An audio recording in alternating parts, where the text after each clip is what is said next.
ఇక్కడ ఎమ్మెల్యేల కథ ఏంటంటే వార్డు మెంబర్ కంటే ఎక్కువ, సర్పంచ్ కంటే తక్కువ. ఎందుకు చెప్పాలా? ఎందుకంటే 30 కోట్ల ప్యాకేజ్, ఈ 30 కోట్ల ప్యాకేజ్ నాకు ఎంత ఉండదు కానీ పెట్టుబడి నాకు సాగుకు పెట్టుబడి పెట్టేది వ్యవసాయానికి ఎంతో తయారు పాల్గొంటారు అక్కడ.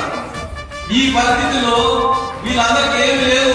మన సర్పంచ్లో ఎప్పుడైనా మనోళ్ళు వచ్చారు కనుక సార్ నమస్తే సార్ నేను మా సర్పంచ్ సార్ నాకు రోడ్డు కావాలో మంచిలు రాలేదు, మా ఊళ్ళో రైతు బంధు రాలేదు, పింఛన్ రాలేదు అని అడిగే పరిస్థితి ఉంటే ధైర్యంగా వచ్చి మా దగ్గరికి వచ్చి. కానీ ఇలాంటి ఈ ఎమ్మెల్యేలు అంటే ఎమ్మెల్యేలు కాదు, అందుకే నేను సర్పంచ్ కంటే తక్కువ కాదంటే వీళ్ళపై గేట్ల దగ్గర చేతులు కట్టుకొని నిలబడేది కదా. నిలబడి కూర్చోవడానికి కూడా అర్హత లేదు.